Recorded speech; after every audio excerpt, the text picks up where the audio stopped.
Sa atong sunod nga bahanan, ang kantahon sa tanan nga tuon, hymn 180.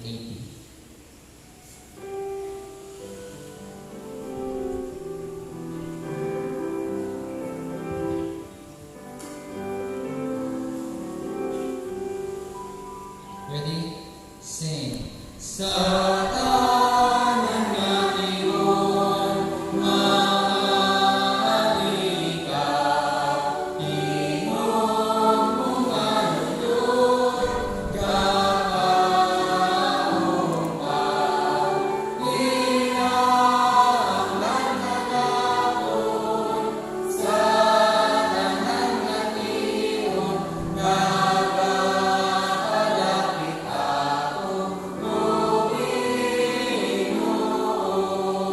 Sa tanan nga tuon, huwag di ako pagod ang kanulan, magpahalayo, hinahanglan ka lamon, sa tanan nga tuon, nagapalapit ako, Panginoon. Sa tanan nga tuon, magdarama ka, pag-ibig sa akon, pagmando ka, hinahanglan ka lamon, sa tanan nga tuon, nagapalapit ako, Panginoon. Siminatuan, pinakamabalik na sa pagtindog para sa atong scripture reading na pagdadala sa atong speaker.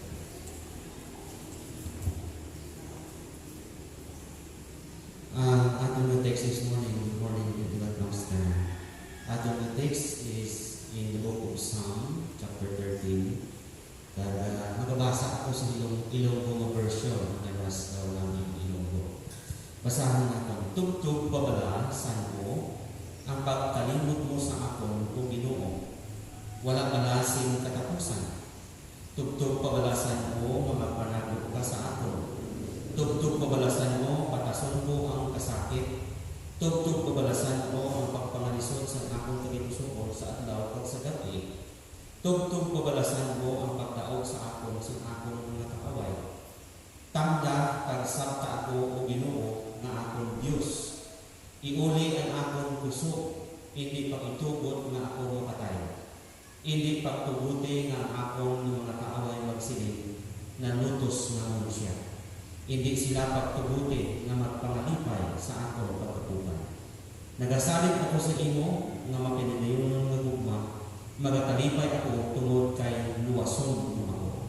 Magaamba ako sa imo o Ginoo tungod sa gihapon maayo ka sa ako. Mapray kita. Ginoo, nagpasalamat kami this morning na maalagad naman ikaw, masimba naman ikaw, kaya magpasinungan naman ikaw sa aming lupos ng kabuhi. Karang ginawa agad kung may mga dagta sa sala sa aming kagipusuhan, sa pulong, sa buhat, sa pangunguna. Nangamong ginawa mga ugal, nangamong hindi nagkaupang sa pagsimba naman sa inyo, hindi mo mabaton. Kuhain niyo na tapos kami sa inyo tumangan. Katinloy kami kaanay sa isa kasino nga tinlo sa inyo tumangan sa sinindakta sa sala. Apa nagpasalamat man kami Ginoo nga karon nga aga. Bukos kabuhi ang among Ginoo nga pagkilala at pagsalig sa imo. Na sa imo Ginoo nga pagukot sa among pagpapamahayag. Mapakamahayo kami bisan pa sa among pagsimba sa inyo. Amo ning among purpose, Lord, ilabinigay ang among mga text karon ang among pagkatungan ginusulat Ginoo ni David na nahanungod sa istorya sa kanyang buhay. Ang akong pangamuyo, may nagitnon, nakabay pa nga ining pulong nimo, panginta ko pagpapamahayo. Katabay pa nga kaangay Ginoo sa kay David, maragbuwasan na ang mga pagbilaw, mga kabugnayan, mga problema na nag-aatubang, ginatubang namin Ginoo. May ganito. Lord, salamat ngayon hindi nga pandemic, we can still worship you. Sini nga pandemic, still we can share your word. Sini nga pandemic, ngayon itong damo sa ginagawa ng mga nakabatong sa imo. Ngayon na Ginoo kang personal na manuwas because we do not stop sa pagsugid, sa pag-share sa mga pagkukulang. We would like to praise you for that. Bisan Ginoo nga may mga apprehension sa mga pagkukulang, pero sa gihapon ng imong pulong nagpanghikot sa tagsa-tagsa Ginoo. Amen. Ganyan karon sa among pagsimba, sa pagsimba naman sa pagpamati sa imong pulong, upod ikaw, nagpakamay ikaw sa imong pulong. Amen. Amen ang pangamuyo, inasalig ng mga nilatugan in Jesus' name. Amen. Sing. Praise God from whom all blessings flow. Praise Him, all creatures here below. Praise Him, all of the heavenly hosts. Praise Father, Son, and Holy Ghost.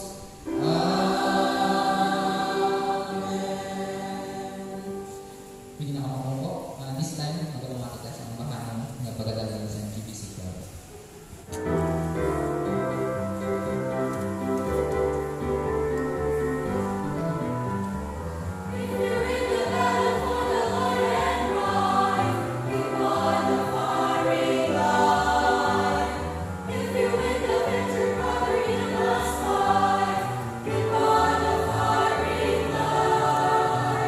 There are many things that we all must face.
ang akong mga amigo in mabalan ako sila nga siling nakon para na klaro yung mga nagayong kita wala.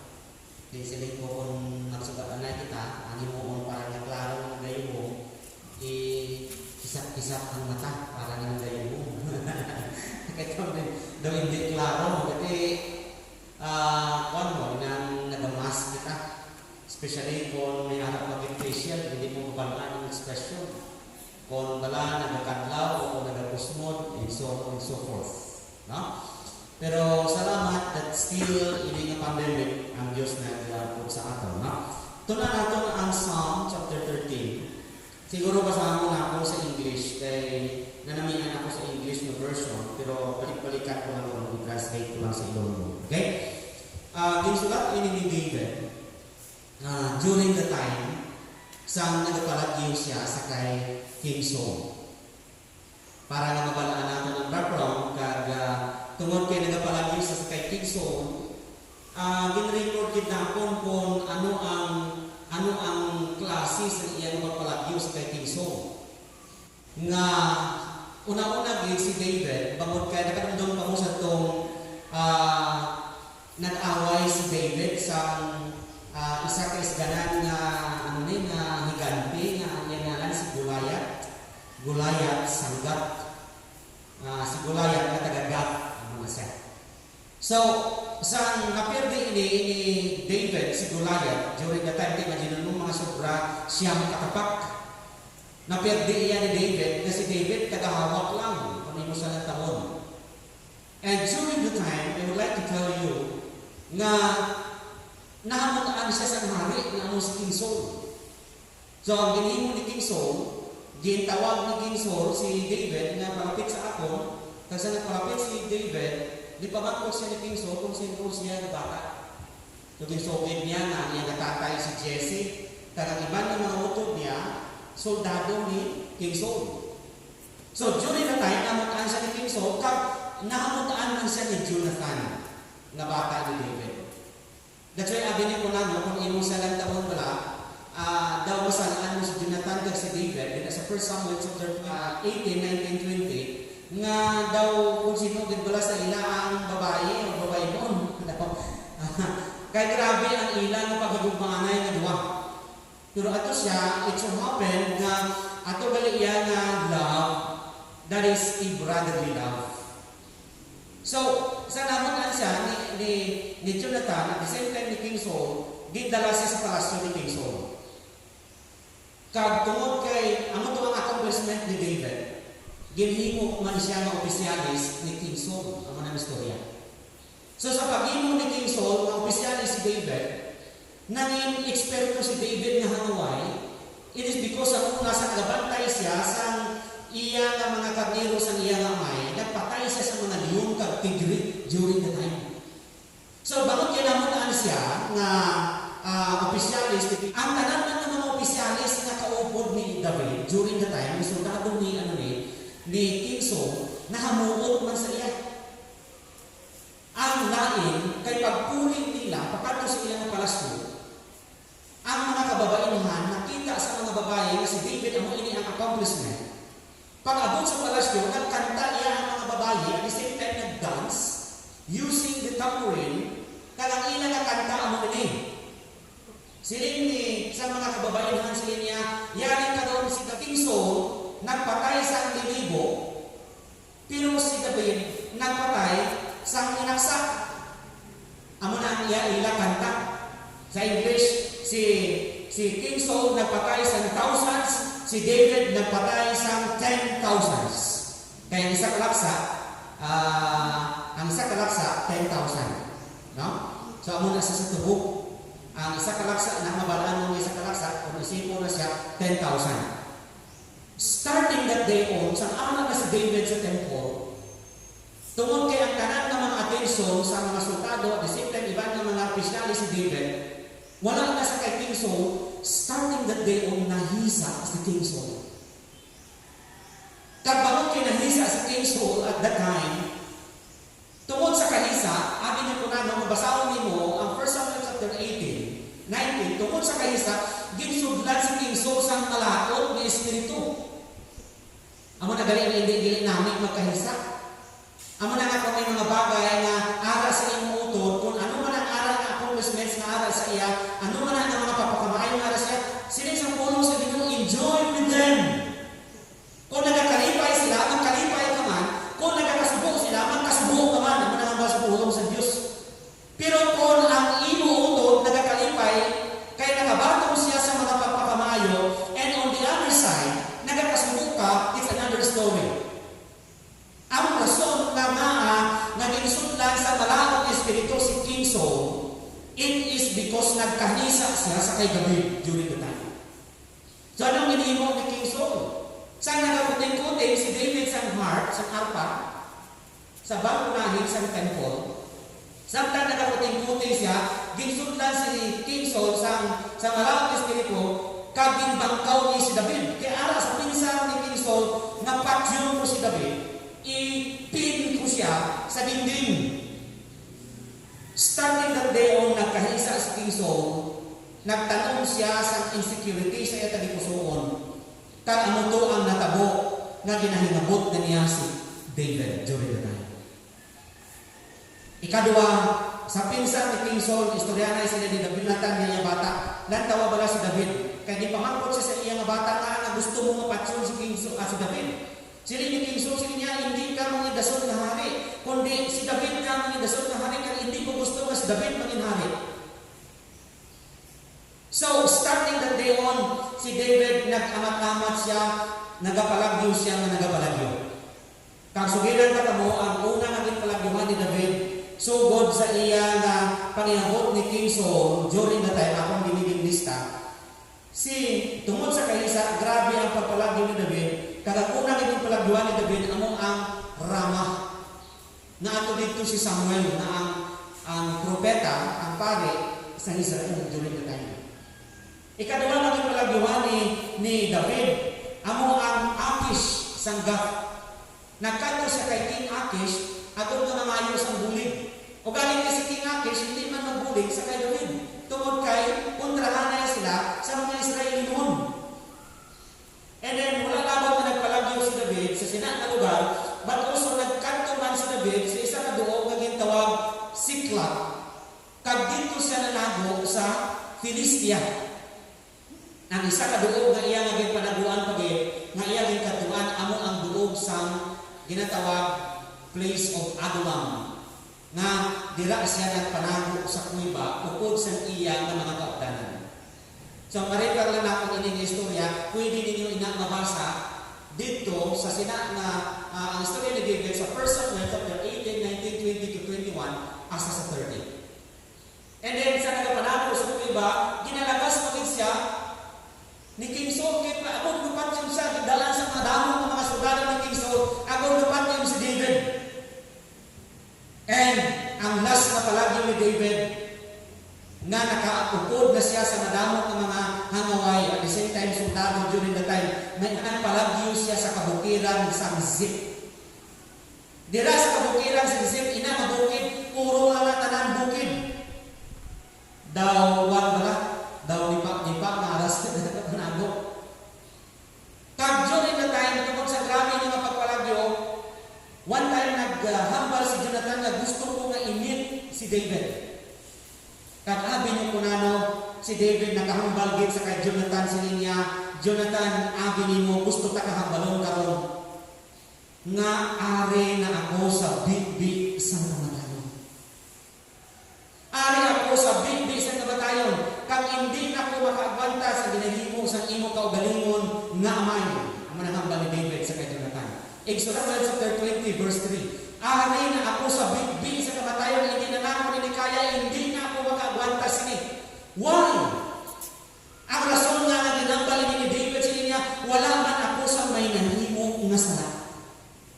Wala man ako sa may nahimo nga malain batok sa imo may. Wala man ako sa may nahimo nga malaot batok sa kinalian.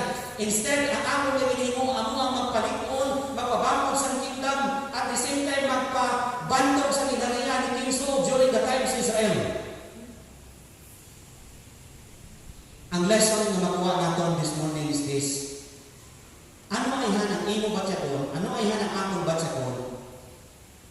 if naibal nimo that somebody wants to kill you, nga bisan wala gani ikaw sa nahimo nga sala. Ang nabalaga na ginahambal na kung bisan gani nga i-post lang sa Facebook at pabati-batian ka dahil ang ibang pangakit. Nga wala man na gani ginaaligugid. Ang ibang gani mo na puyan lang sa Pilano dahil ang pangakit, dahil ang react because kita ng mga tao, we are so very reactive. Amo ina, nga sa akong pagsugid sa inyo sa Psalm chapter 13, kag sa atong pagtuon karon nga time, kay diri ang Psalm chapter 13, amo ini ang background kung naa nga si David nakahambal sini nga mga pululong sini niya, how long wilt thou forget me, O Lord? O Ginoo, saan mo pabala nga kalimtan mo ako? Saan mo pabala nga hindi mo ako tamdon, hindi mo ako pagsabton? Saan mo pabala nga magpanago ikaw sa akon? Ang hambal ni sa verse 1 sini niya, tug wala ini sa wala sing katapusan, hindi mo ko pagdumdumo. Abi no kunano, kung may sa mga tinion sa atong mga kabuhi, may mga tinion sa atong mga kabuhi nga ilabi na gito makabot ang mga pagtilaw, may mga tinion nga daw mabatyagan atong na ang Diyos daw kalayo ginhaw. Naging mga ninyo. May mga tinion na kung nga kalayo ang Diyos daw wala mo nila kasabat sa atong mga muyuman. Ang Diyos daw wala mo niya ginahatag ang akong gipangay. Lord, for so long, ginapangayo mo ng mga muyo. Sa imo ginapangamuyo ko ni sa imo, kay kinahanglan na ako ni kinahanglan na ihatag ko ni sa akon. But for so long, sila ni David rin, wala mo ako sabat, kalimtan mo ako, nagpanahon ikaw sa akong nagbuya. Sugiran ka mo, ang matuod sini, nga ang Diyos wala nagpanago at wala nagkalipat sa kay David. Balakyagong ng ini ni David nga ang Diyos nagkalipat sa iya kang nagpanago sa iya. It seems that God is so distant from him. It seems that God is not answering him. Ano hindi niya na quotation? That's why number one, tatlo ka is na yung atong outline this morning. Let us look at the sorrow of David before the Lord. Let us see, nataon natin ang pagkasubo, ang anguish, ang sorrow na ang rasa kay David during the time. Ano ang kabagdanan na grabe ang iya ng kabalaka, grabe ang iya ng kasubo? Ano ang kabagdanan? Ano ang mga rason? Ang rason atong kaginang ginhambal natin sa inyo, because King Saul want to kill David. Kagabi niyo po na sugiran ka mo, ini ang atong napagtuon this time, dili na ako nakita that David didn't lose hope to God despite of deep depression. Amo nang atong pinaka-tema karon. Despite of deep depression, grabe kadayong nga pagpamasubo ni David, grabe nga discouragement ni David during the time. Ngayon na balang daw makasiling ka nga daw hindi na siya makatungkaaw. Hindi na siya makatindog tungkol sa grabe ng persecution, grabe ng pagigabot. But ang isa ka namin na response ni David is this: he didn't lose hope to God. Wala siya nanulaan sa paglaong sa Diyos despite sa grabe kadalong na depression, grabe na discouragement, grabe na despair, grabe na sorrow before him. Ariyo sa ni David, number one, na grabe ang iya na kasubo. Number one, because David had a feeling of abandonment. David had a feeling of abandonment. Inabala nga sa balakyago ni David, Lord, ano man? Ano nga ba nga bala sila ni David, sila niya sa verse 1, sila niya, Lord, how long wilt thou forget me? Lord, how long wilt thou hide your face from me? Sila niya, forever? Amo na niya hambal, saan mo bala? Hasta saan mo bala kabuon mong imong buya? Hasta saan mo bala nga hindi ikaw magsabat sa akong na pangamuyo? That feeling is a feeling of abandonment. Inang sining na akong kagina sa inyo nga hindi mabatsyagan ni David ang sabat sa Ginoo sa iya na pangamuyo. Hindi mabatsyagan ni David, wala na bago ni David ang pangamuyo niya. I know for sure that some of us may madamong bidya na pangamuyo kaging pangayo sa Ginoo nga hasta karon wala ang paginhatan. Pero as time goes by, mabalaan na natin karon that even though it seemed that God had forgotten him, ano pa ang pinakasakit? Dili mo makita na sa gyapon sa verse 13. Dili niya wala balasin katapusan, tugtog pabalasan mo ang pagpanago mo sa akon. Not only forgotten him, but also David had a feeling of that God is forsaking him. Nablang, grabe ng imo manubuhod, grabe ng imo mapanawag sa Ginoo, grabe ng imo pangayo sa bulig sa Ginoo, pero daw wala ka ginasabat sa Ginoo. Nagyan mo na ninyo? I don't know. I would like to tell you that all of us may ala na ginapangayo sa Ginoo. It might be ikaw karon naari karon pangalando upod sa akon sa ningamulong sa Ginoo. Nagpangamuyo ko na Lord, sabtanan ay nga ang akong bata na bugoy magbag-o na siya.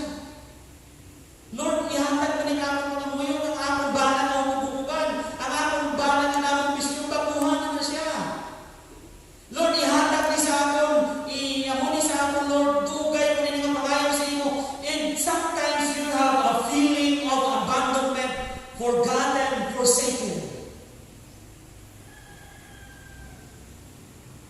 Amo ini ang nabatyagan ni David during the time.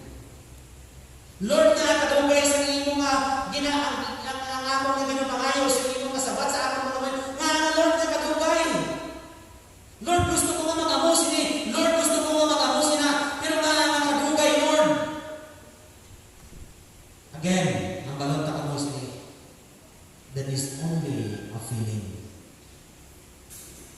Again, God is not forgotten you. God is not forgotten David. God is not forsaking David.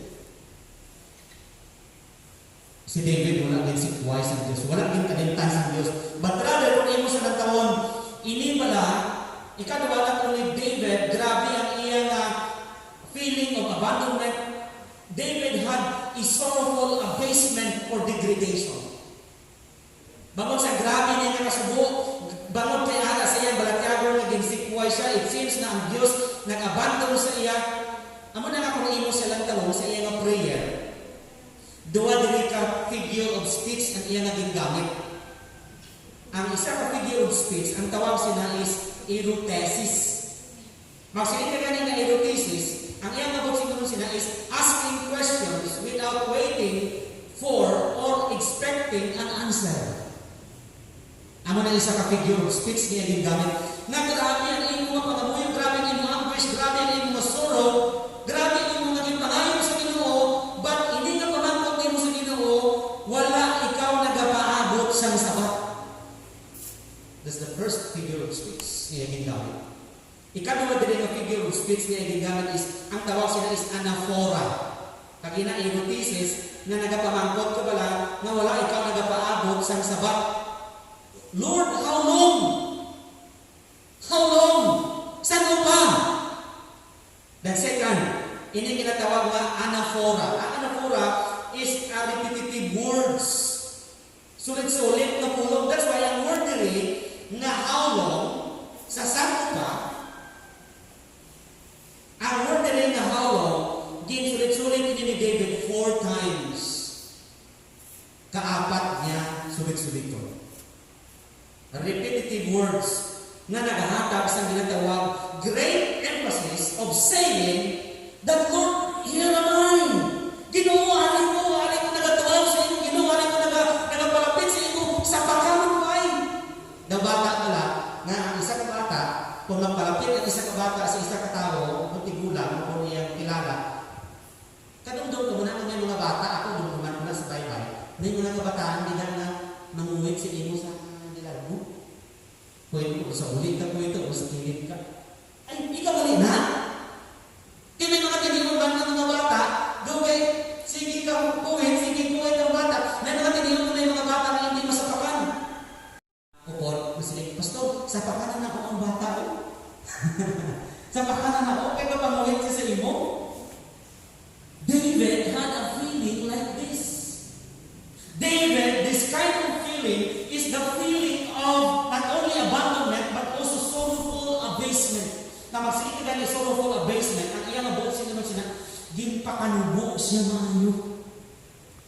Nga ang iyang mabalatyagon, Lord, nubo na nagikuya kaayo yan.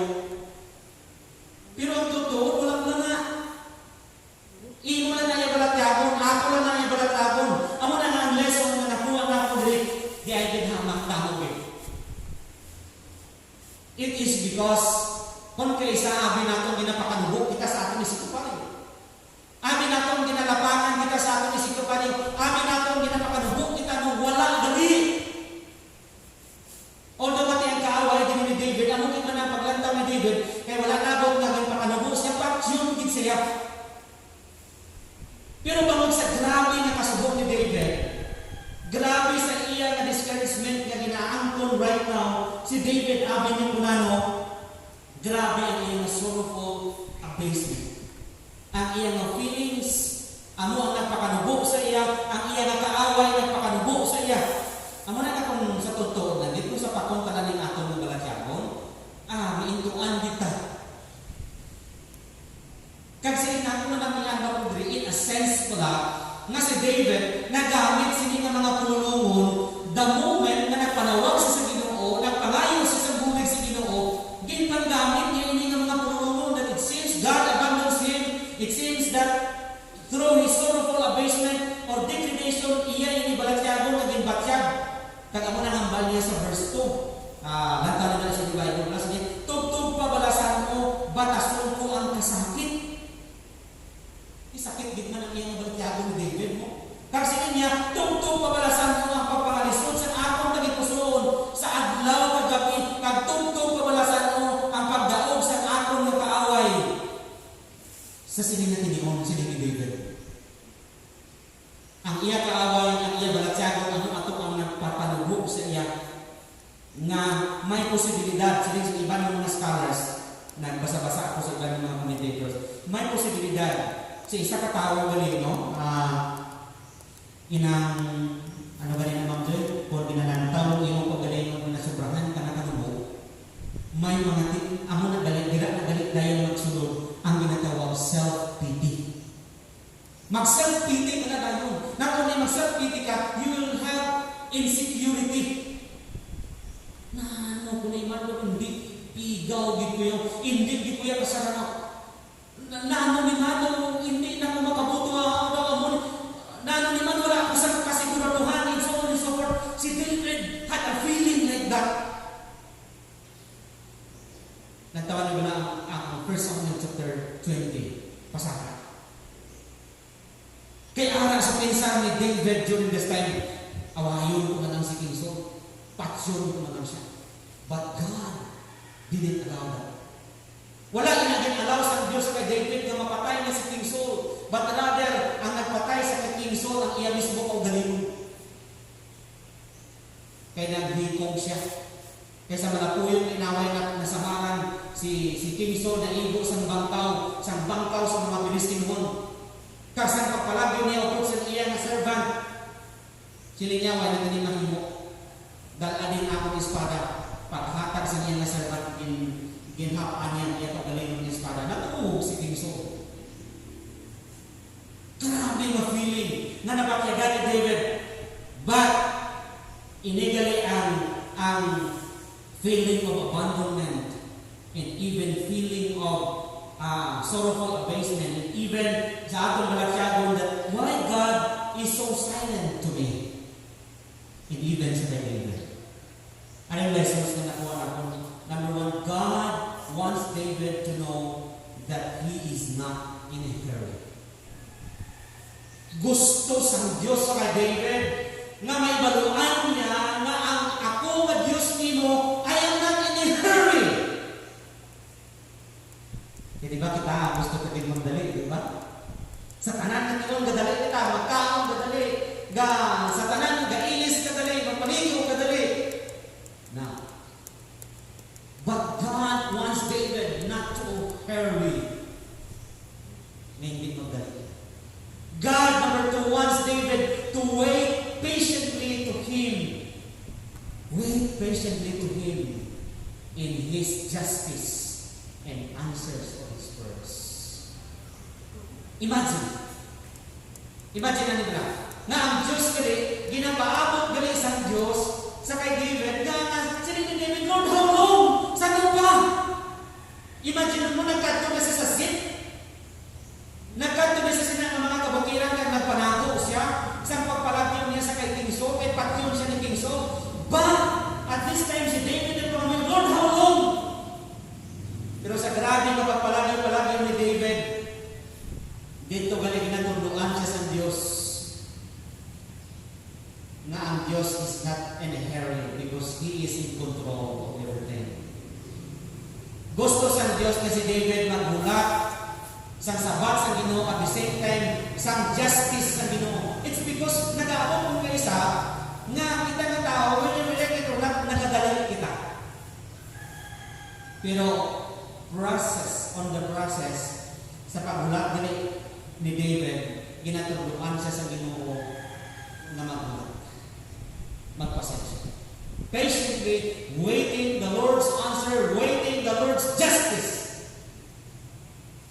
Ang managla, sakto ginanlinumbal sa kasawa ni Pastor Peter Tansik. Sila niya, Lord, ang prayer niya, sila niya, Lord, ikaw na ang bahala sa nag-rape sa akong anak. Kag ikaw ang bahala, pagbuligan mo ang mga otoridad na magdakop sa iya. Tiri na dyan ang pagdakop isang nag-rape sa iyong bata. Ang isa sa mga ginambar sa asawa ni Pastor Peter Tansik, dala ako sa prisuan kay witnessan ko ina na tao. Imagine. Ang iyong nakagaling ng bata, ang kamatayaw sa iyong bata, amo ang nakataya, ang dumog sa iyong bata, ang nakataya. But she had this thought nga kung madakpan lang ini nga kriminal, ini nga kawatan, ini nga hold upper, at ini nga rapist, sugiran ako kay Jesus Christ na iya Ginoo at personal na Ginoo. Ikatatlo, God wants David to know that He is the God of wisdom. Gusto galing sa Ginoo sa kay David. David, relax lang pala. Relax lang pala. Nanambal sa Diyos kay David. David, relax lang pala. Ulan lang. Because I am your God, the God of wisdom. I am your God, the God of everything, the God who controls everything. Balaan mo dito ng David. Don't worry. Ako nakakontrol sini. Ako bahala sini. Namin mo. Nasilita ko, wala nakita na ako nga dili gusto sa Ginoo na ipahayag niya sa kay David that he is working the life of David to become a better person. God is working the life of David to become a better person. Perhaps para matuluan siya na magpaubos. Perhaps tudluan siya na mag-stoop down, tudluan siya na magpadalong pagin. That's why even though he had this feeling of abandonment, he has this feeling of sorrowful abasement, degradation sa iyang self, kag sa iyang feeling at the same time sa iyang mga enemies sa kaaway.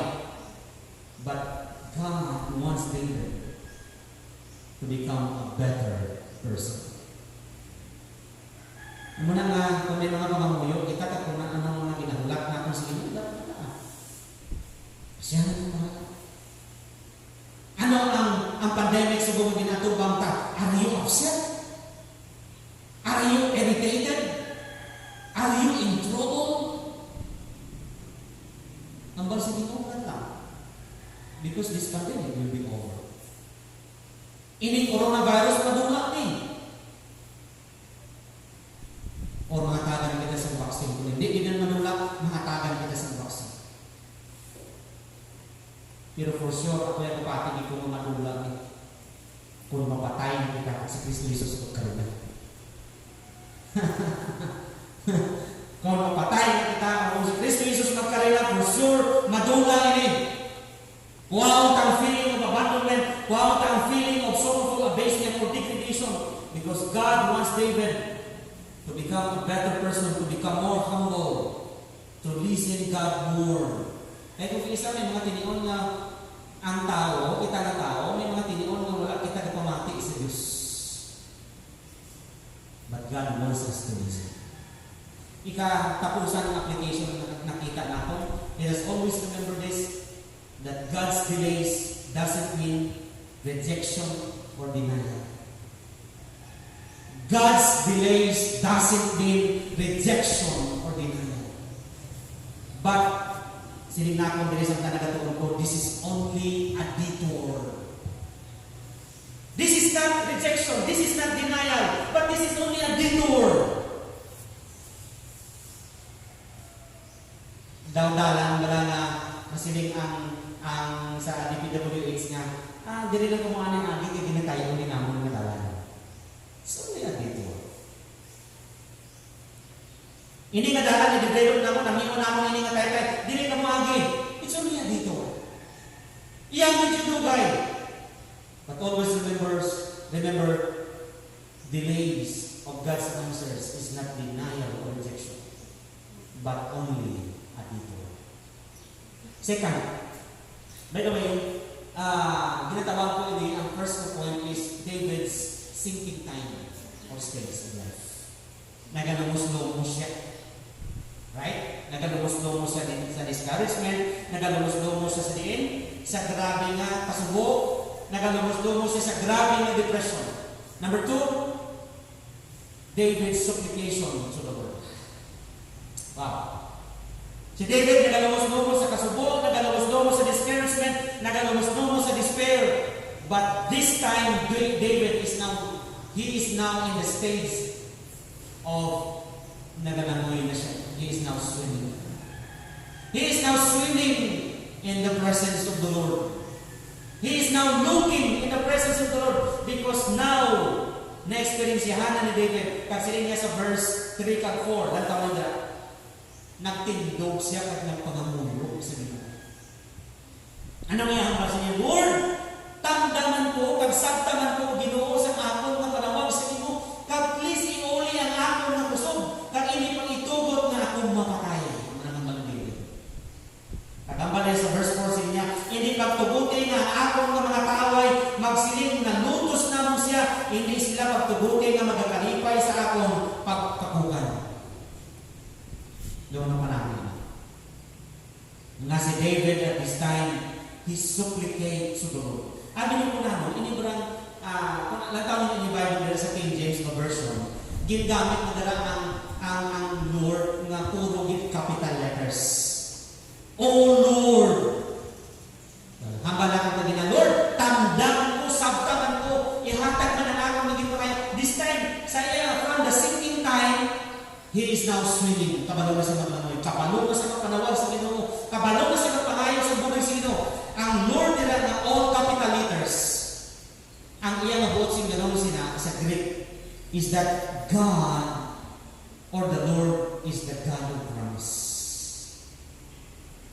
Ay, ang Ginoo galing nagsahan kay David. Ang Ginoo galing nagambal kay David. David, relax. David, sundan lang ko. Alaga lang sa akong. Himuan ang pinaka-best para sa akong kadayawan.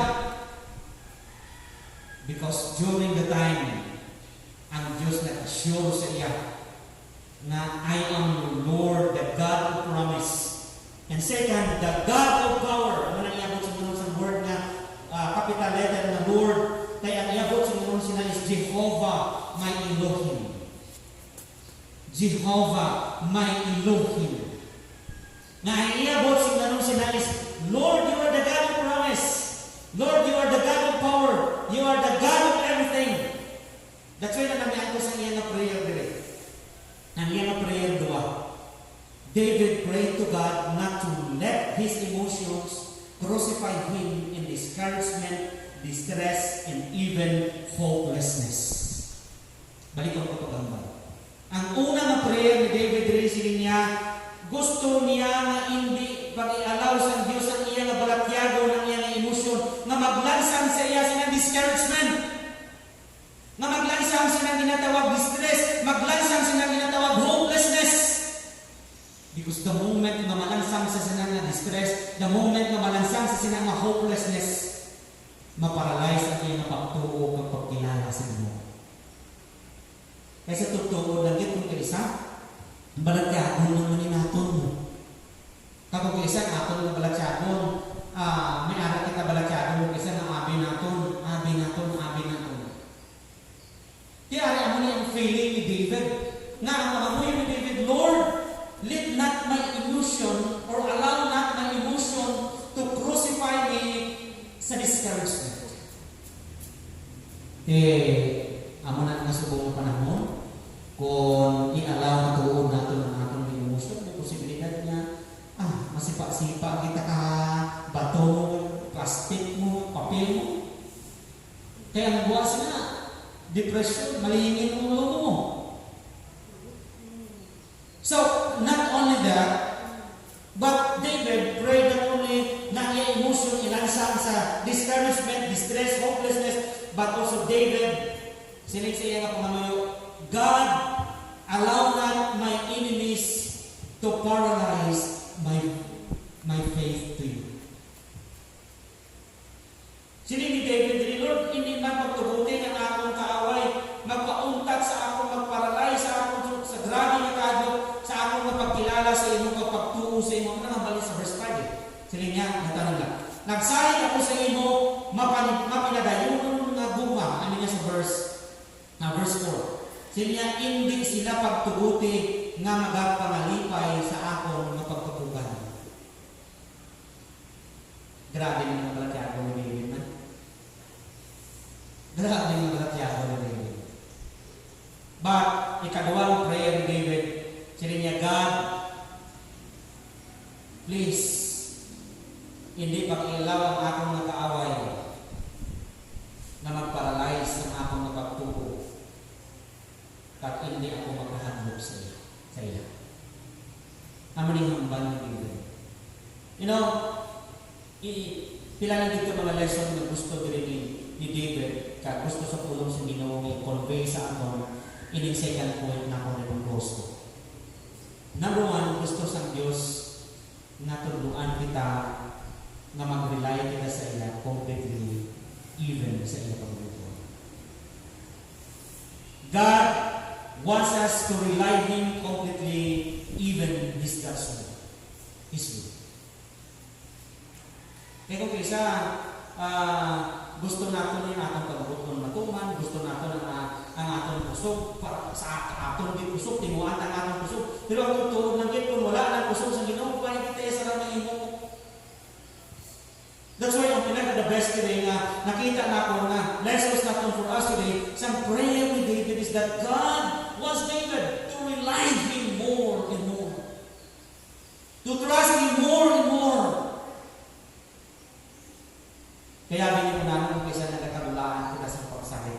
Gusto sa Ginoo nga itudlo sa kay David na i-value niya ang iyang protection. Grabe ba ang protection sa Diyos sa atin? Grabe ang pag-protect niya sa iya sa kay David kag sa aton nga pagpangabuhi. Amo na kung kaisa ako, isang sako ka na ba? Nag-aabot ng time na mas tulog kakakoy mo naman. Pero kakamuya ako sa Ginoo. Nga nalaro na mahambal ko yung nakakakoy, kaya ikaw man yung naghahatag sa aking puso. Nga nalaro na mahambal ko nga amunin, kaya ikaw mo na yung nag-protect sa akin. Lord, mahuya ako siya sa inyo niya. Kaya kung ang Diyos hindi na maghatag sa iyong puso, kung ang hindi na mag-protect ang Diyos sa iyo, hindi ipahamak ka niya. Pero siya na yung nagambal na hindi niya kapag ipahamak.